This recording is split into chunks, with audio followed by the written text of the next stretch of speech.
Thank you, Zahra. أعوذ بالله السميع العليم من الشيطان الرجيم. بسم الله الرحمن الرحيم والصلاة والسلام على سيد المرسلين وعلى آله وصحبه أجمعين. السلام عليكم ورحمة الله تعالى وبركاته. So we're back again after, I think it's been almost like 2 months.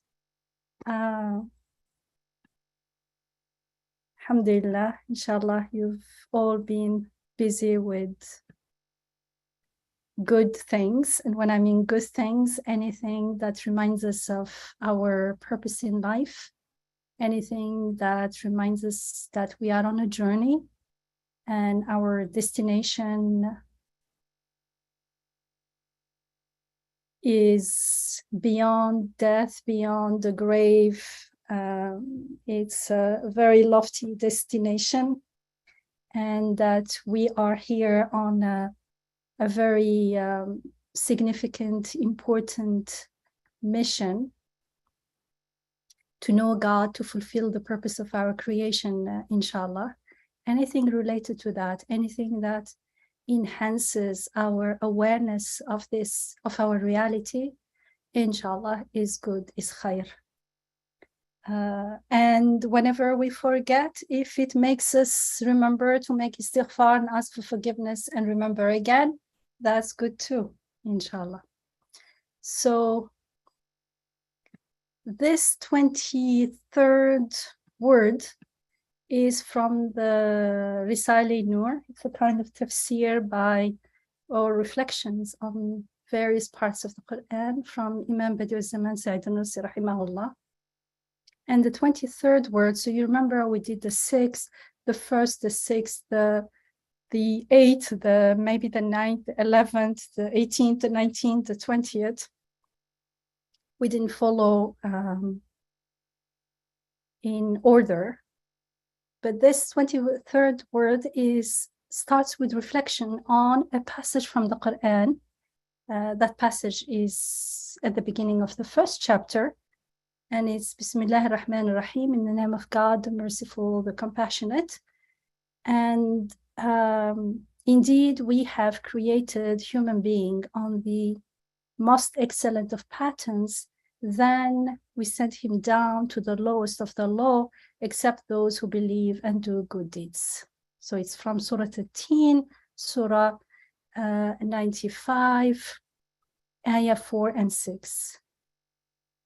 استعيذ بالله السميع العليم من الشيطان الرجيم. لقد خلقنا الإنسان في أحسن تقويم ثم رددناه أسفل سافلين إلا الذين آمنوا وعملوا الصالحات. We'll get back to it, inshallah. There are 2 chapters in this 23rd word. The 1st chapter describes the meaning, the significance, the importance of Iman and its impact on human life. And the 2nd chapter is related because it describes the same issue from our perspective, from human beings' perspective. So one is what Iman does to human life, and the other one is how human being changes, his life changes according to his choices. And these choices is going to be basically 2 choices: to surrender or to not surrender, to accept the reality and live accordingly, or to not. And so the choice is going to be the consequences of this choice is very important, because one is living in happiness and peace here and now and forever after death as well. And the other one is misery in this life and hellfire afterwards, whatever we understand from hellfire.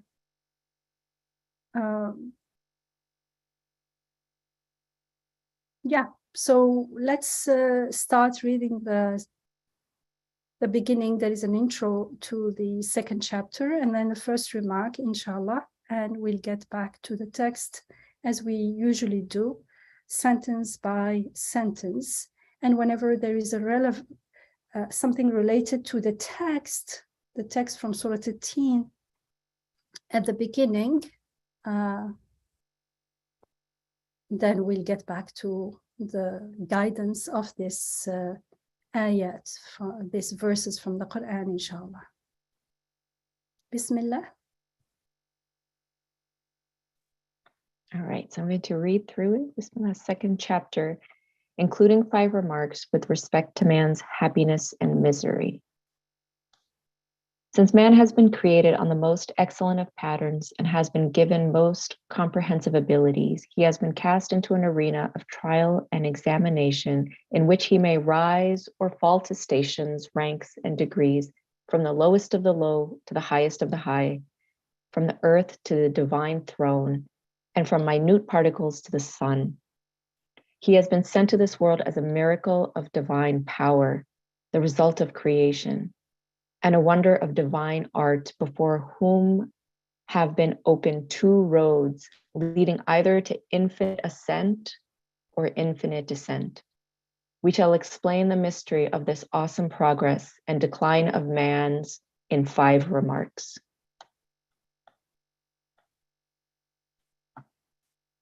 First remark. Man stands in need of most of the variety of beings in the universe and is connected to them.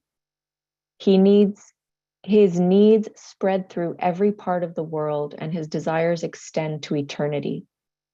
As he wants a flower, so he wants the spring. As he desires a garden, so does he also desire everlasting paradise.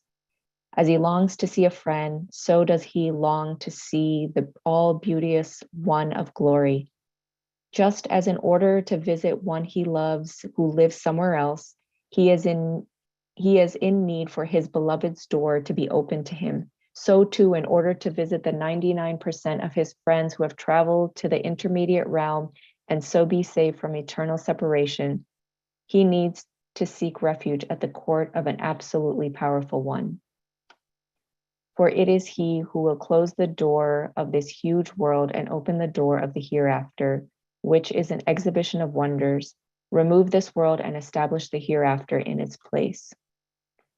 Thus, for man in this position, the only true object of worship will be one in whose hand are the reins of all things, with whom are the treasuries of all things, who sees all things and is present everywhere, who is beyond space, exempt from impotence, free of fault, and far above all defect, an all-powerful one of glory, an all-compassionate one of beauty, an all-wise one of perfection. O man, if you are the slave of him alone, you will earn a place superior to all creatures. But if you hold back from this servitude to him, you will become an abased slave of impotent creatures. If you rely on your ego and your own power and abandoning reliance on God and supplication, deviate into pride and boasting, then you will fall lower than an ant or bee in regard to goodness and creation, and become weaker than a spider or a fly. You will become heavier than a mountain in regard to evil and destruction, and more harmful than a pestilence. Yes, O man, you have 2 aspects. One is that of creation, good, acts, and positivity. The other is the aspect of destruction, non-existence, evil, negativity, and passivity. In regard to the first aspect, you are lower than a bee or sparrow and weaker than a spider or fly. Whereas in regard to the second aspect, you surpass the mountains, earth, and skies. You take on a burden before which they express their impotence and from which they shrank, and you assume a sphere more extensive and vaster than them. For when you create and do good, you are able to do so only to the extent of your own power and strength, and to the degree your hand can reach. But when you commit evil and destruction, then your evil overwhelms and your destruction spreads. For example, unbelief is an evil, a destruction, an absence of affirmation. But that single evil comprises insulting the whole universe, belittling all the divine names, and abusing all humanity. For these beings have elevated positions and important duties, for they are dominical missives, divine mirrors, and divine officials. but unbelief dismisses them from their rank of being mirrors, officials charged with duties and bearing meanings, and reduces them to the level of futility and being the playthings of chance. And through the destruction of death and separation, it lowers them to the degree of being swiftly decaying ephemeral matter, lacking all importance and value, to being nothing. So too, through denial, it insults the divine names, the inscriptions, manifestations, and beauty of which are to be seen throughout the universe and in the mirrors of beings. And it casts down to a position more abased and weaker, more powerless and needy than the lowest transient animal, the one who holds the rank of vicegerent on the earth known to man. Vicegerent. For man is a well-composed ode of wisdom proclaiming the manifestations of the sacred divine names, and a seed-like self-evident miracle of divine power containing all the members of an eternal tree, and who, with assuming the supreme trust, rose to being higher than the earth, sky, and mountains, and gained superiority over the angels. It reduces him to the level of being a common signboard lacking all meaning, confused, and swiftly decaying. In short, in regard to destruction and evil, the evil commanding soul may commit infinite crimes, but concerning creativity and good, its power is extremely little and partial. Yes, he may destroy a house in one day, while it cannot be built in 100. However, if the soul gives up egoism and seeks good and existence from divine assistance, and if it forgoes evil and destruction and relying on the soul and seeking forgiveness becomes a true slave of God's, then it will manifest the meaning of the verse, God will change their evil into good. Its infinite capacity for evil will be transformed into an infinite capacity for good. It will acquire the value of the most excellent of patterns and ascend to the highest of the high. O heedless man, see Almighty God's munificence and generosity. Although it would be justice to record one evil as 1,000 and a single good deed as one or not at all, he records a single evil as 1 and a single good deed as 10, and sometimes as 70 or 700, or even sometimes as 7,000. You will also understand from this remark that to be sent to hell, which is so dreadful, is retribution for the deed and pure justice, while to be sent to paradise is pure generosity. Thank you, Zara. So I think it's clear how the first remark is directly related to the meaning of the text in Surah At-Tin, Surah 95, especially Ayah 4 and 6. In the introduction to the second chapter, he says that human being has been created on the most excellent of patterns, which is repeated in the Quran, not only here when it says, لَقَدْ خَلَقْنَا الْإِنسَانَ فِي أَحْسَنِ تَقْوِيمٍ, but like all the abilities and things, let's say the abilities that have been given to us, that we find within us, are, in fact, we take them for granted, but if we pause and reflect, each is a miracle in itself. And so, and also he discusses some of this in the first chapter and in other parts of the words, which is like, for instance, the difference between human beings and animals. The fact that it takes us a while to learn and to acquire knowledge and to be able to learn how to use many of our abilities, whereas animals, very quickly, in a very short period of time, they learn how to fend for themselves, and that's it. And they are like, as soon as they're born, almost, they don't get better at it as we do. So clearly, we created differently. We created to learn and perfect our abilities.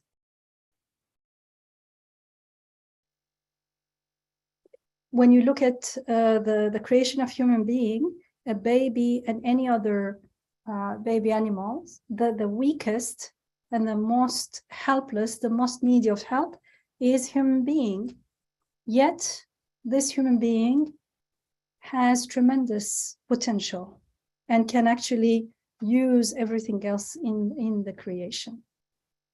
And all this is given, and all those things that he can use are being subjugated to him. If you remember, we talked about it, about taskhir, the mystery of taskhir, of Allah making everything subservient to us, giving them to our service, not only animals, but all kinds of creation. It's a theme that is repeated in the Quran, and it's also repeated in the Risale-i Nur, and we saw that it was repeated in the 33rd word that had 33 windows, sorry. And so he says he's been given all these comprehensive abilities. That's the word here is the comprehensive. Like we have abilities, but we have abilities that can extend. We have curiosity. We can be curious about all kinds of things. We can learn all kinds of things.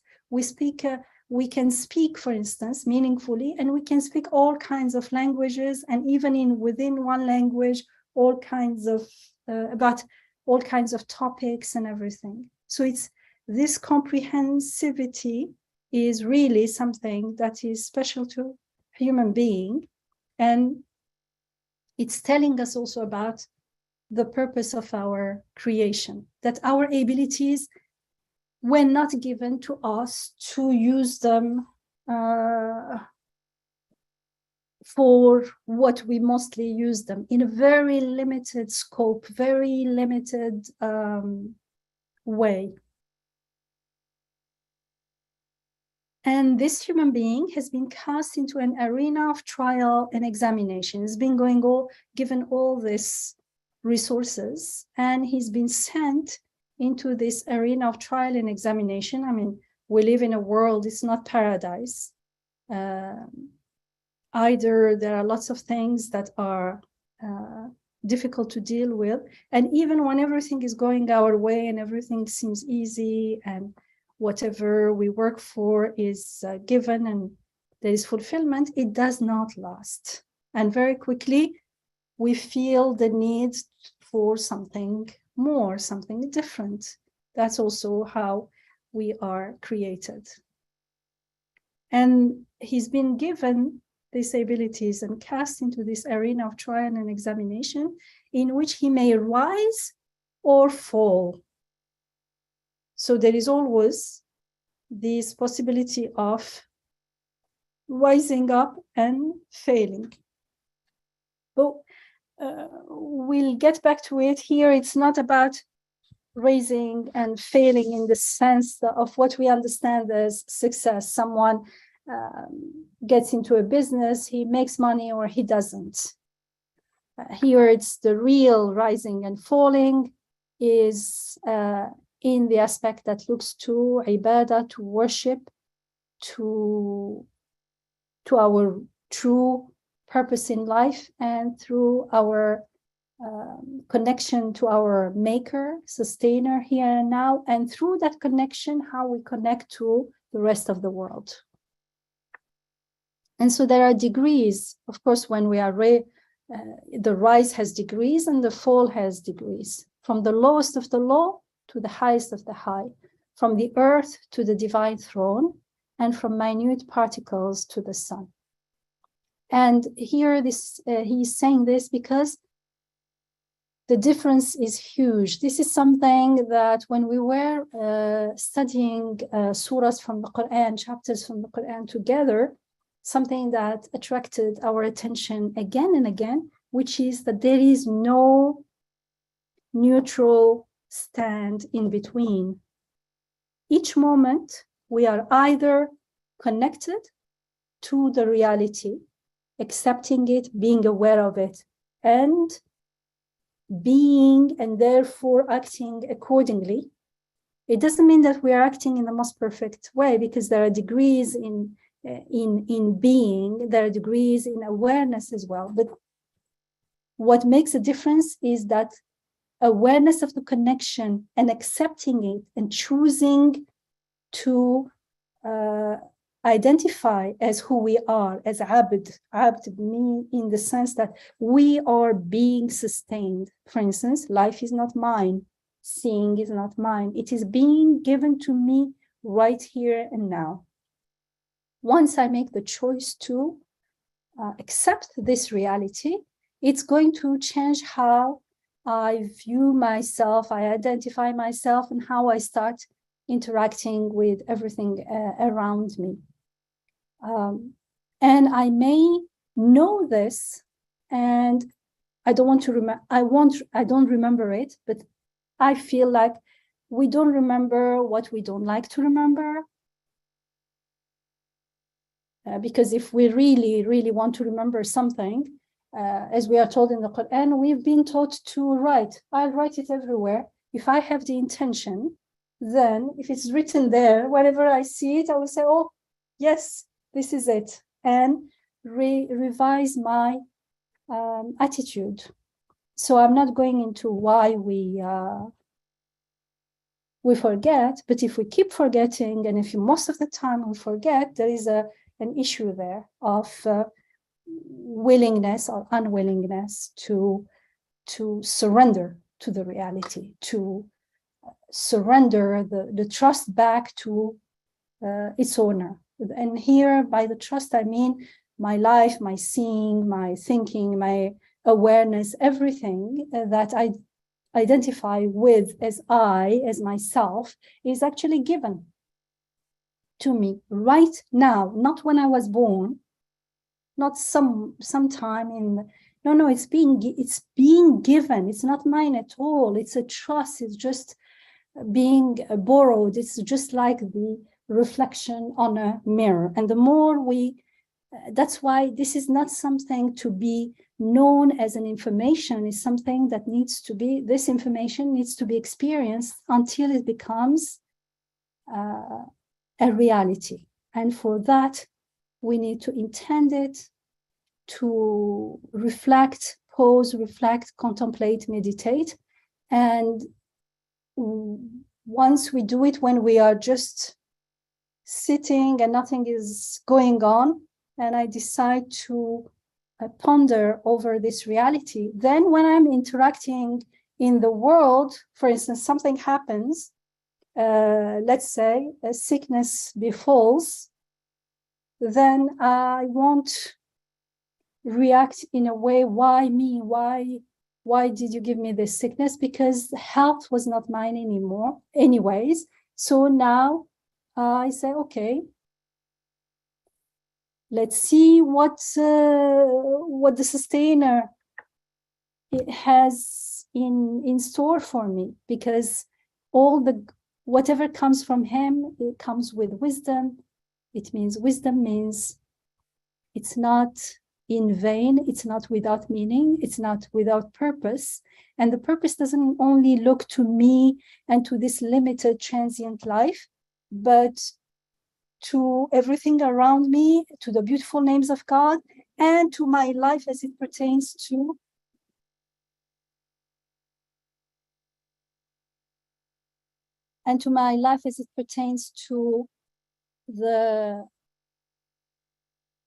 the unseen and the eternal aspect of things. And so there is much more surrender, much more trust, and slowly, it's going to be, there are degrees, but these degrees are happening into the connected side. The connected side is the side of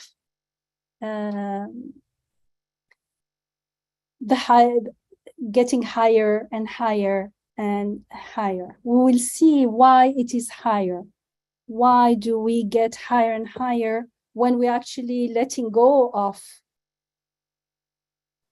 what we claim.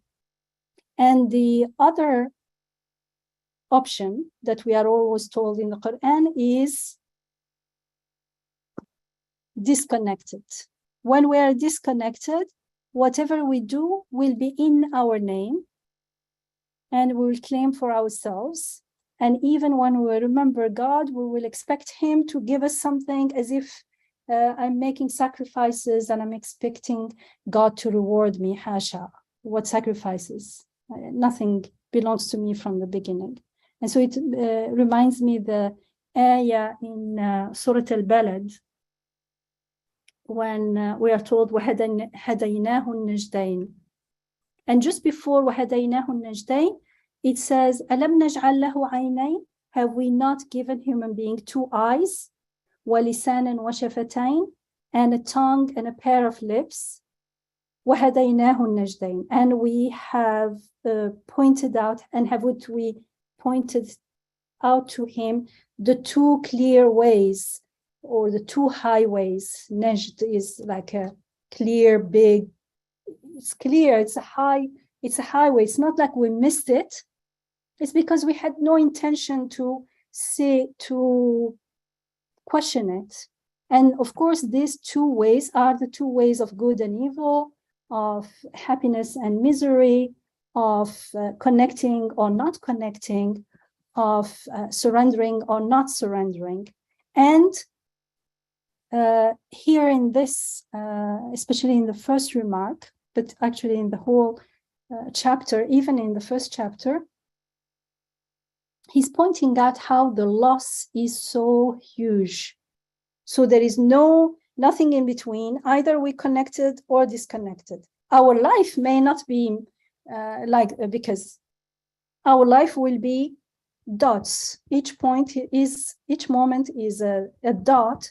So we have, let's say the white dots are whatever. We can call it any. We can say green dots are connected, white dots are nothing is happening. We're not connected. So the green will be darker if we're connected most of the time, and lighter if we're not connected. But each moment we are either or, and once we are connected, there are degrees. When we are connected, there are degrees also. There are degrees in denying, in appropriating the things to ourselves, in rebelling. There is complaint, there is rebelling, there is not being grateful but not complaining, and all that. But the point is that the loss is huge.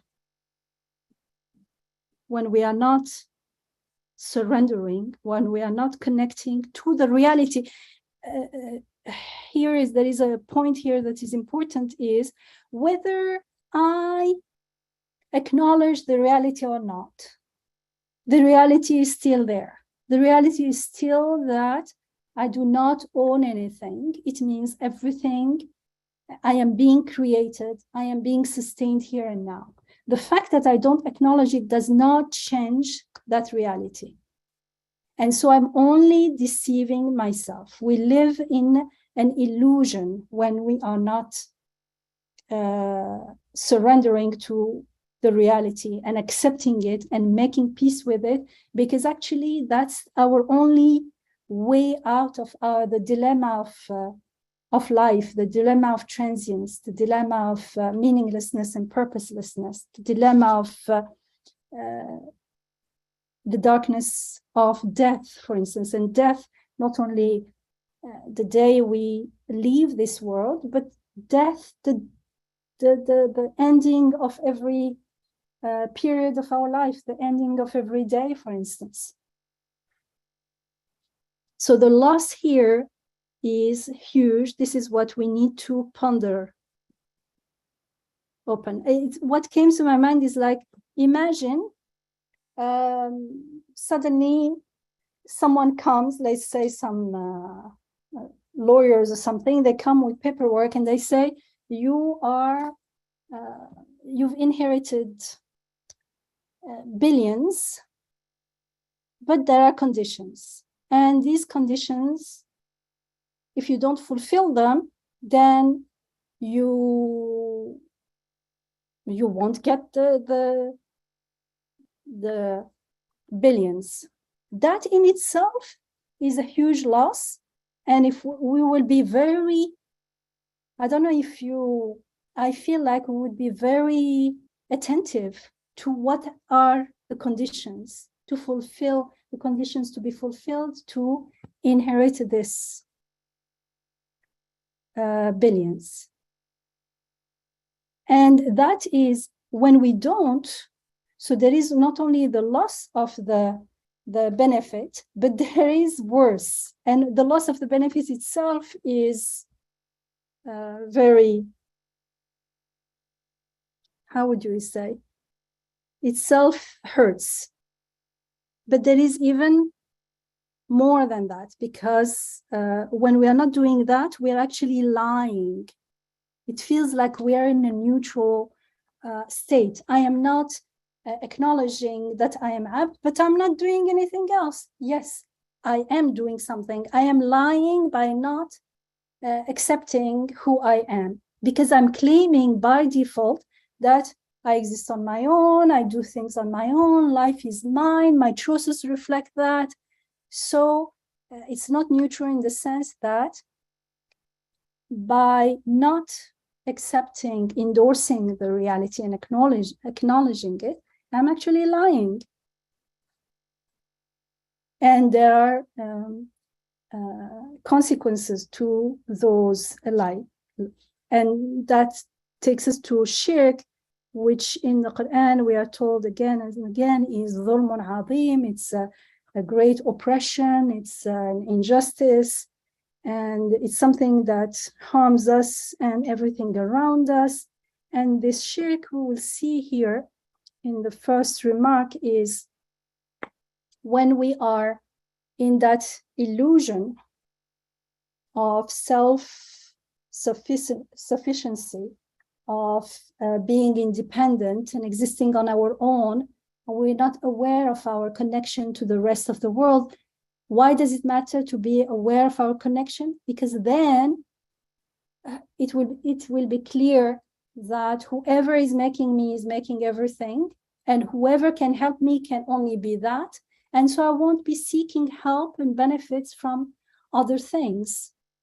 When we are unaware of this reality, we have a very, very limited sense of self-identity, of who we are and who everything else around us is. It's like a very tiny, there is darkness all over. We don't see what things are. And there is nothing pertaining to the infinite, the eternal, beautiful names, or the alam al-ghaib, the world of the unseen.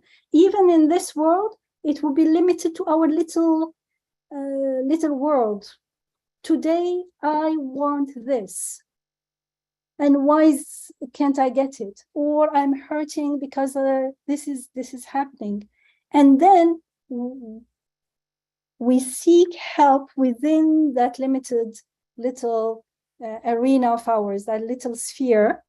And that's why shirk hurts, because it doesn't work. Those things cannot help us. And even if we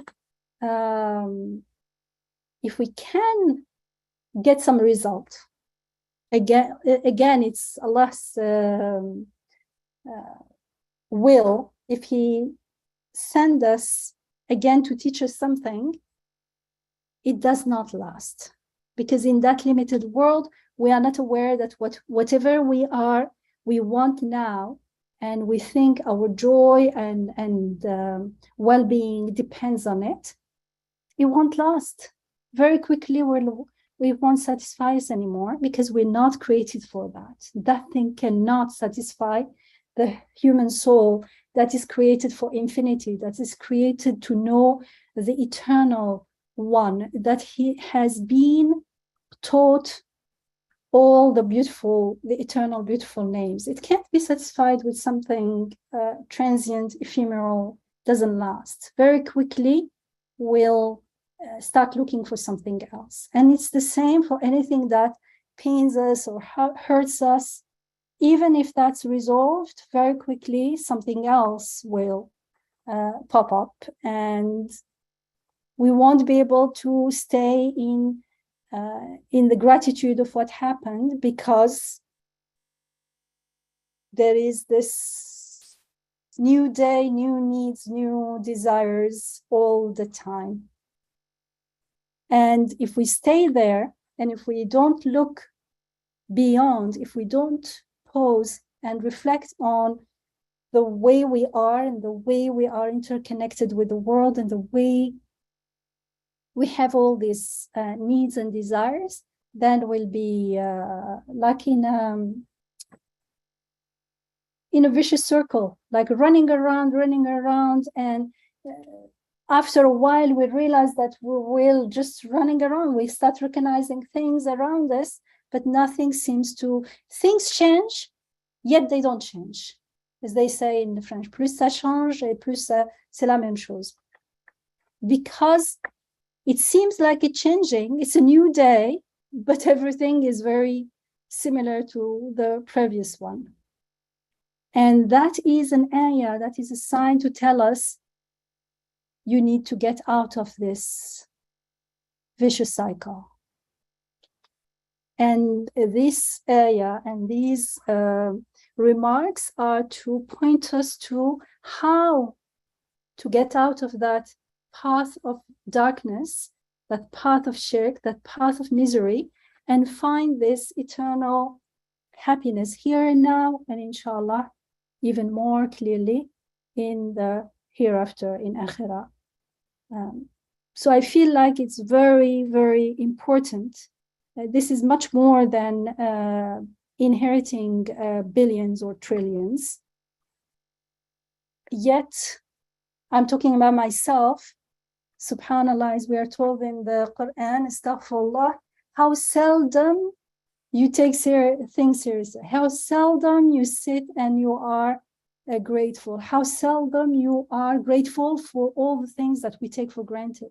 The fact that I can feel, can see, can hear, can speak, and this sounds, I hear it and it makes sense. The fact that we have language and we can communicate with each other, subhanallah. Each is a miracle that can't be assessed in billions, or it's just beyond our imagination, yet we take them for granted, and we are busy in things that if we were going to, that's my the way I assess what's going on. I say, if I was going to leave this world and die in 1 month, would I be concerned about this? Not at all. So why am I stuck in it? Like emotionally, it feels like that event becomes like an ocean and I'm drowned in it. But when we take that step out and look at it, it's not an ocean at all. As Imam Nursi says, rahimahullah, it's just a small glass of water. And I managed to get all my emotions drowned there. Or like sometimes it's not even like a glass of water, it feels to me like a pit of mud. Just because it's a bad habit. And this is now the opportunity to learn something new, how to relate to ourselves, how to relate to the world in a completely new way, as we are told in the Quran, inshallah.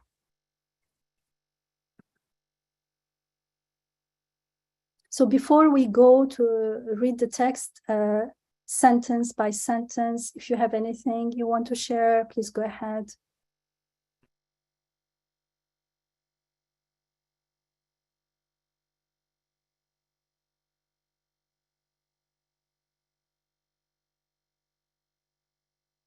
Can we have the link on the chat? Maybe it was there before I signed in. I think Zahra had shared the link. Yeah. Can you share it again? Thank you. Jazakallah khair. Tasneem reshared it. Jazakallah khair.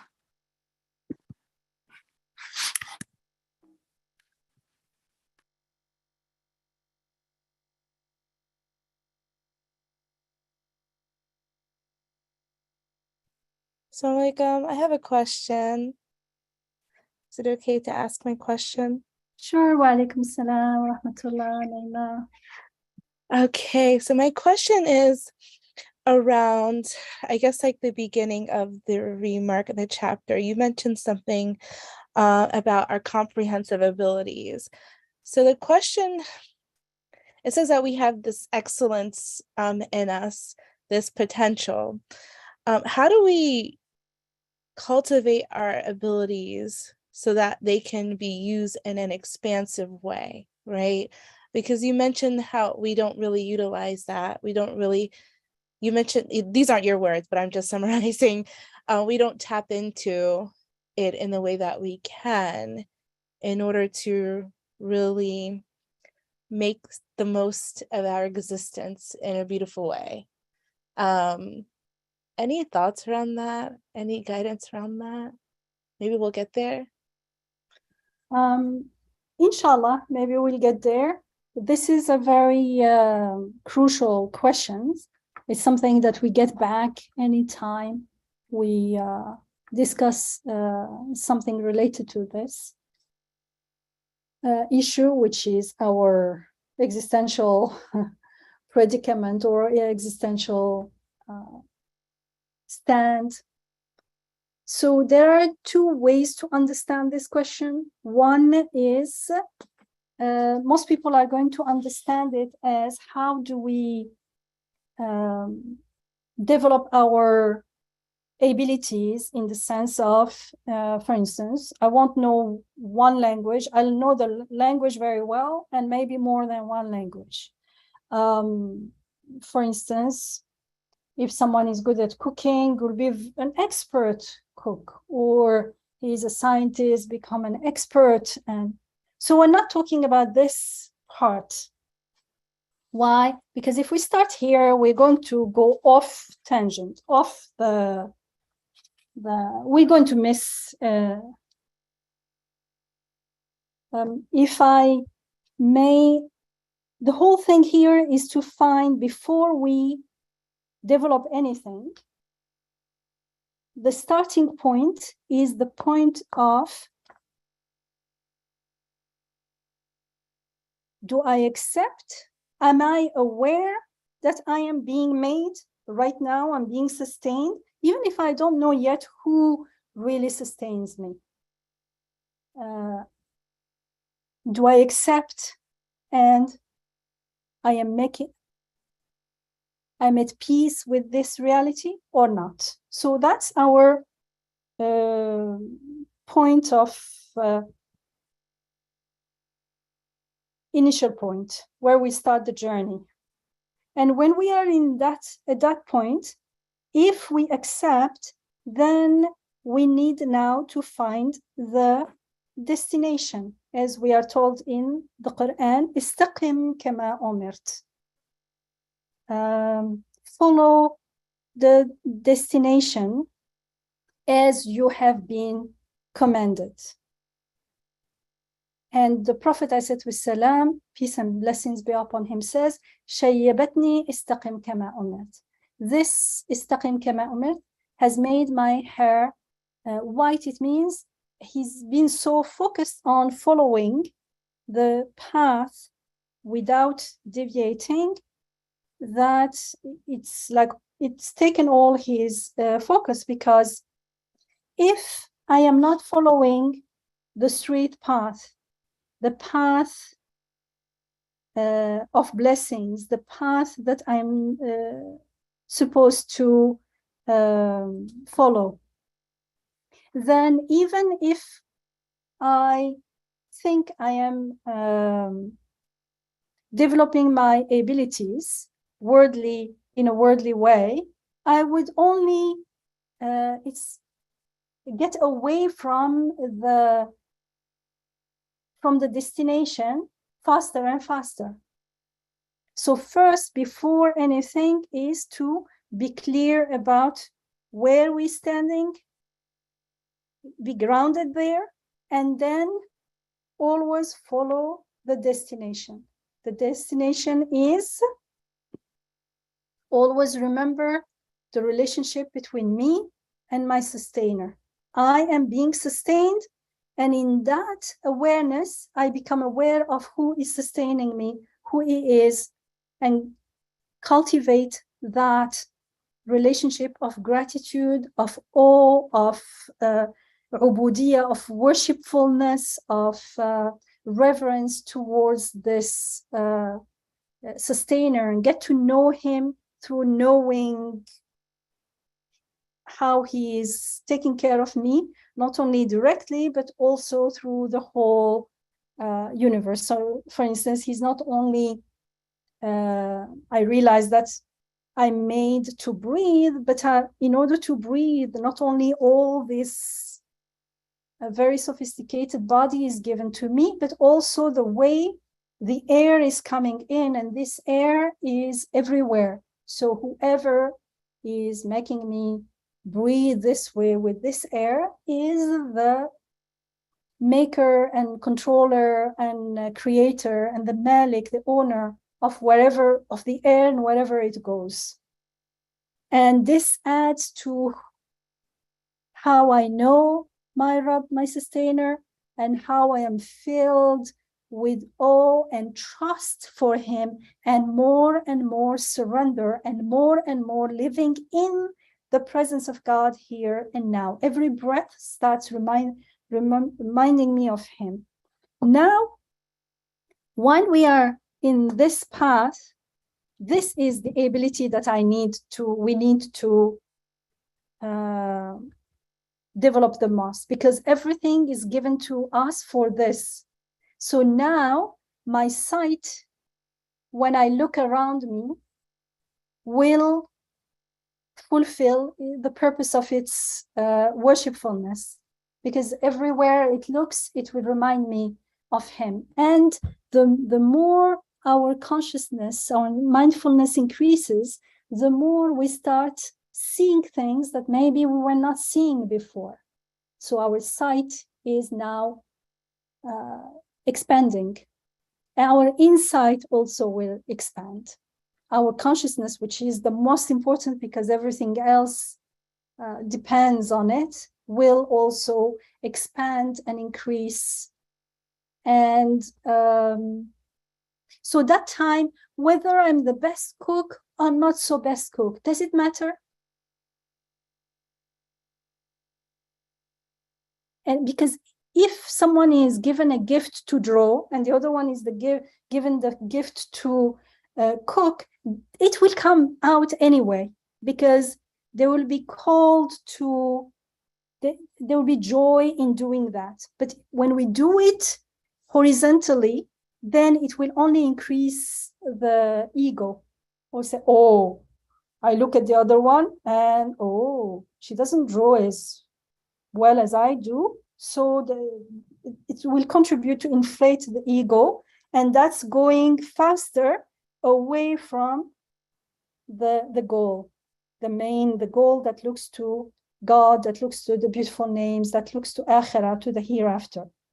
But now, whether I pursue that as a career or just as something that a hobby, when I do it, I will start watching my hand being guided, and I will be more aware that it is being inspired. And just like I'm made to see and to hear and to breathe, my hand is made to draw, or someone's hand is made to bring things together. Sometimes even the ingredients, you're inspired to put the ingredients in such a way, and then it tastes delicious. Then you say subhanallah, because now it's a moment of shahada, it's a moment of witnessing that truly it wasn't me, because I was conscious that inspiration came through me and not from me. And so the development is this development of being aware that whatever we have is given to us. Some people are gifted in languages. In a month or two, they start speaking the language. Another one is trying very hard, doesn't. There is an aspect that looks to, it's gifted, an aspect that looks to us as well, to our resistance. I am going to study, I have to learn, will make it difficult to learn. But some people really, they don't think about it at all, and it's just like some people are taller than other, or are born in a wealthier family than other, or something.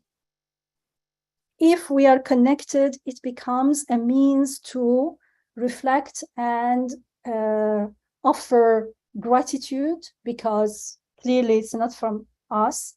And if we're not connected, if we have it, the ego will boast and will appropriate it for itself. If we don't have it, we're jealous, we envy the other one, and we start complaining, why don't I have it? So the whole thing here, I believe, is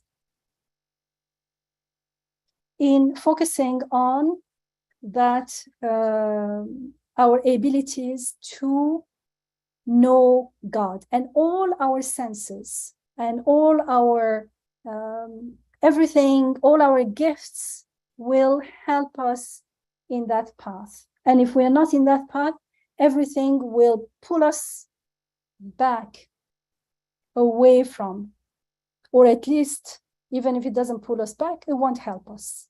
So first, let's make sure we're grounded, and then work on our awareness and our willingness and our intention to surrender and to use everything in the path of knowing God, surrendering everything back to Him, inshallah. Thank you. That provides so much clarity. Jazakallah khair. Assalamu alaikum. Yamina, I'd like you to leave us with a question. What question would you like to pause for us to think about?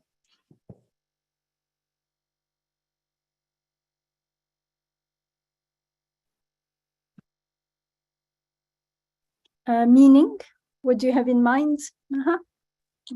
It's just sometimes I love questions. And if I set off with a question, with a particular question, I find that it gives me focus, and it propels me forward. Because there's something for a week or a day or however time we have, I'm focused, I'm looking for, or sort of thinking about. So I was wondering if you would like to leave us with a question to think about for a week. Okay, one thing comes to my mind now, Wallahu alam, is because whenever I read something like this, like in the Quran, like this passage at the beginning of this 23rd word, I feel like how deluded we are. How can we be so ignorant? Jahulan dhaluma. And I look at myself, I'm only deceiving myself, like no one cares. And life is passing. How can I be so, so foolish, maybe? And sometimes I feel like, because in the Quran it's often presenting light and full darkness. But as Muslims who are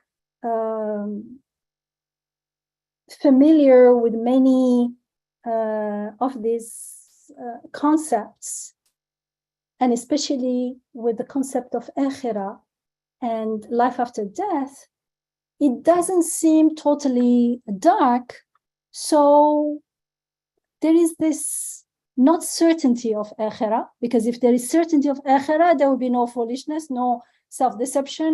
It means I would be living in that ihsan, in that presence of God, and enjoying it and finding true meaning and joy only there. And whenever I would be so familiar with that feeling of joy and happiness and fulfillment, that whenever I go into a state of ghafla, in state of mindlessness, I won't be able to stay there long, to last long, because it will be suffocating.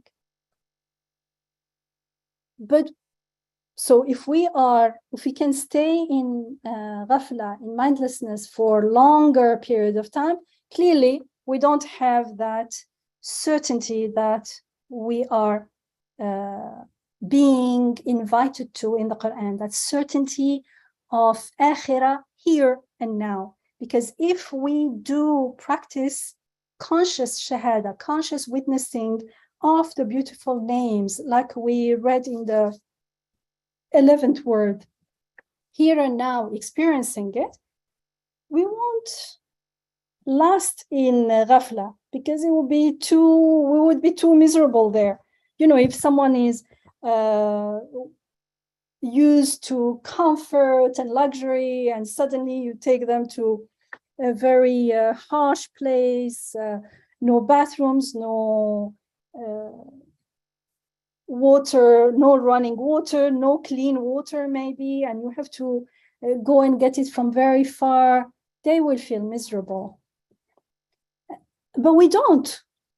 So it means we only have hope for akhirah. So if there were no hope for akhirah, just maybe if we can stay with what would the world feel if there is no God, no akhirah, so that we can appreciate the world with God and with akhirah. If we can stay with God without akhirah, the world without akhirah, without God, I'm living my life, I don't need, we live most of our life like this, but whenever something happens, we say, Inshallah, Bismillah, there is akhirah, so we soothe our anxieties with that hope. But that's not enough. That's putting a band-aid on a deep wound. So how about, I don't know if it's a good thing to do, but try to, each time, instead of doing that, what if there is no God and akhirah? How would the world feel? And hopefully it will make us take the invitation of the Quran much more seriously, because really, really it's unbearable to live in a world, a transient world, without God, without akhirah, without anything beyond the transient. And yet we know that everything is pointing to that eternal, unseen world. Why? Since we know there is something like, we feel it, we know in the sense that we feel it, why don't we stay there and investigate and have that certainty, so that we are not muddled up in this life?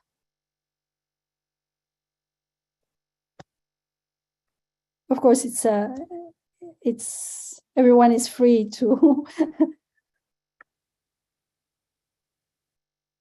reflect on this or not, and you can even comment on this right now, inshallah. Bismillah. Assalamu alaikum. I think first of all, thank you so much for coming back.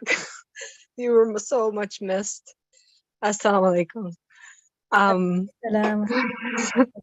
So when you started to say, imagine there's no God, imagine there's no akhirah, I started to think of this terrible John Lennon song, imagine there's no heaven, it's easy if you try. And he says that if we imagine that there's no heaven, that we will start to live in the present moment. more fully. He says that everybody will be living for today as opposed to living for heaven.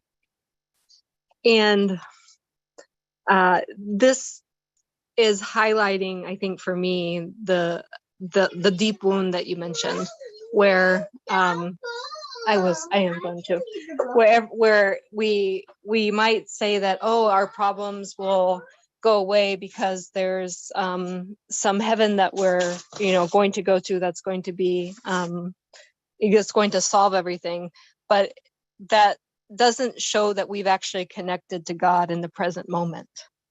To just be anticipating that some other time this problem will be solved in my heart, when I don't see how it's actually coming to me in the present moment.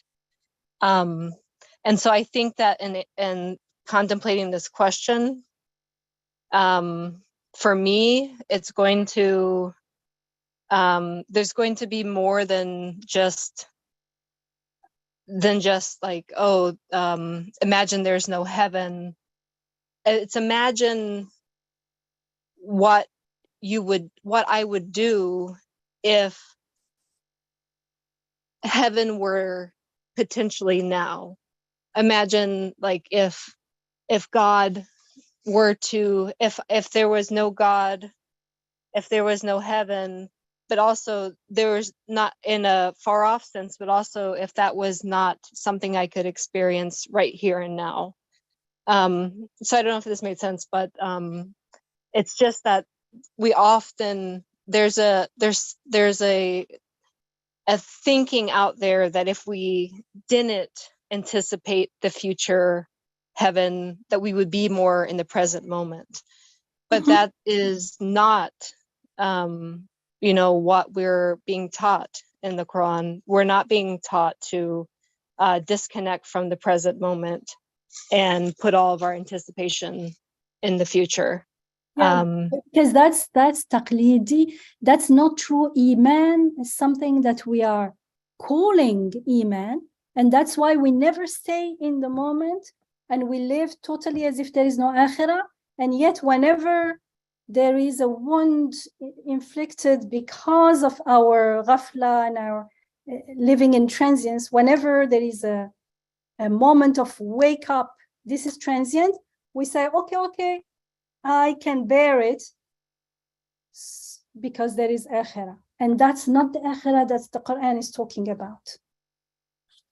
That's just it's a hope, it's an imagination. God is here and now. Akhirah is here and now, not one day when I die. Right, yeah. So imagine there's no God and there's no heaven. It's actually something that we're already very much aware of, because most of the time we are just imagining a heaven that's far out there. That doesn't really count anyway, this heaven that's far out there. And then also the God that's far out there. That's not really the experience of being the beautiful creation of a loving God. So it's actually a fiction. It's actually an imagination that we're coming to realize that we have about this question, at least for me. Yeah. I don't know if it's clear, but if we can wake up and realize that we are imagining and feel the need to ground ourselves in the reality here and now, then the question would have fulfilled its purpose, inshallah. Then we will start with a renewal of intention, a renewal of a new choice that, yes, this is the most important thing in my life. Everything else is just to help me focus on this, inshallah.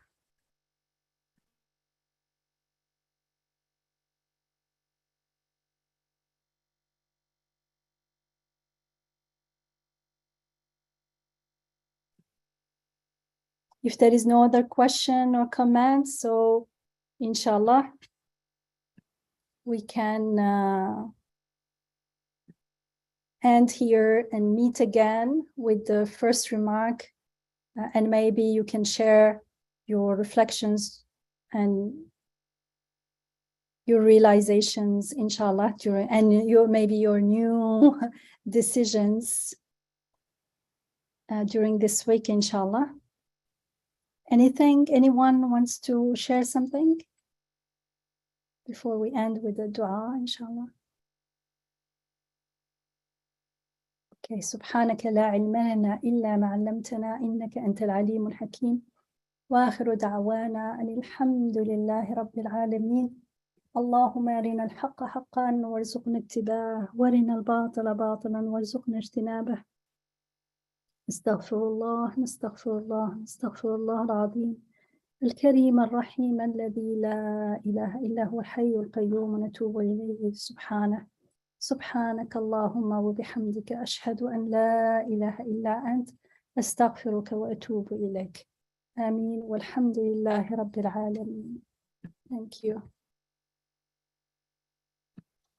Jazakallah khair, Dr. Yamina. Thank you everyone for joining us, and inshallah see you same time, 8 p.m. Eastern next Wednesday, inshallah. Inshallah. Wa alaikum salam. Alaikum. Alaikum salam. Assalamu alaikum, Dr. Yamina. Assalamu alaikum, everybody. Wassalam. Alaikum salam wa rahmatullah. How are you, Saira? Dr. Yamina just going for colonoscopy, endoscopy next week. And then they will tell me if I need immunotherapy or another surgery because my gut is showing another lesion. May Allah. So this was a very useful lecture for me. May Allah make it a means for this life and akhirah, inshallah. Ameen. Ameen. Please, everyone, pray for our sister Saira, inshallah. Jazakallah khair. Thank you, Dr. Yamina. Inshallah. Assalamu alaikum. Wa alaikum salam. And Naima and Tasnia are back, inshallah. And you guys, like Yamina last week, there was a beautiful Sunday, mashallah, meeting, mashallah, tabarakallah. So may you all enjoy it. And Zara, had a beautiful Center DC meeting, mashallah. May these discussions be continued. And Diyanet Center now is reading, they have the Muslim chaplain lady, they're reading Surah Al-Kahf between Maghrib and Isha every Thursday. So, mashallah, a lot of activities, you guys. I'm jealous. Mashallah. And inshallah, we're expecting Naima and maybe Tasnia as well to share their adventure of Siru fil Ardi. Yes, inshallah. Yes, inshallah. Love you all. They were practicing Siru fil Ardi. Yes. Bravo, mashallah. Maha, they were hiking on a lake in Maine. Yes. Wow. Maha will get jealous. Ya Allah. I was just gonna say, let's do a group walk. Here, sisters doing this, it gives hope. Everyone else, inshallah, if you have a body that you can arrange something, you can call others and arrange to go. Can you imagine you go and hike and look and you are immersing yourself in the signs of God and reminding each other, alhamdulillah. Naima, when are you? Naima and Tasnia did that? Yes. Naima and Tasnia, when are you doing the next one and inviting everybody? I don't know. We can have a conversation about it. Inshallah. Okay, let's have one. Let's talk, inshallah. And mashallah, in Diyanet, like in Maryland, there's so many places just around Diyanet. Maha wants a beach, and there are lots of beaches around here. Also, there are beaches. There's beaches, there's mountains, there's waterfalls. Everything is there. We have it all over here. We'll take Naima's lead And we'll organize something. How about that? MashaAllah. Inshallah. Inshallah. Inshallah, we can organize something. Inshallah. And make dua like for the project of receiving Nur headquarters, inshallah. We have beautiful people like our dear Naima and hopefully Tasnia, Zahra, and our dear Sibel, all engaged in, like, you know, inshallah, making this materialize for the whole team. So then we have our own headquarters, inshallah, very soon, bi'iznillahi ta'ala. بالتوفيق بالتوفيق. Inshallah. Inshallah, then everyone else can move to Maryland, Yeah. little by little, one by one, one by one. Yeah. One by one, we build it together, then one by one, we move there, inshallah. We can have an initial coming together, exploring in here in this house, inshallah, and then Inshallah ta'ala. Allah we can decide. make all the good unfold, inshallah. Ameen, ameen, inshallah. Amanillah. نودعكم الله الذي لا تضيع ودائعه. سلام. Amanillah. And please keep Saira in your prayers, and anyone who needs prayer, especially health. May Allah make it easy and smooth and accept everyone's prayers, inshallah. آمين. You witness ease, inshallah. Ameen. جزاكم الله خير. Amanillah. السلام عليكم. Wa alaikum salam, neighbor. Yes, neighbor. See you soon, inshallah. Sooner than later.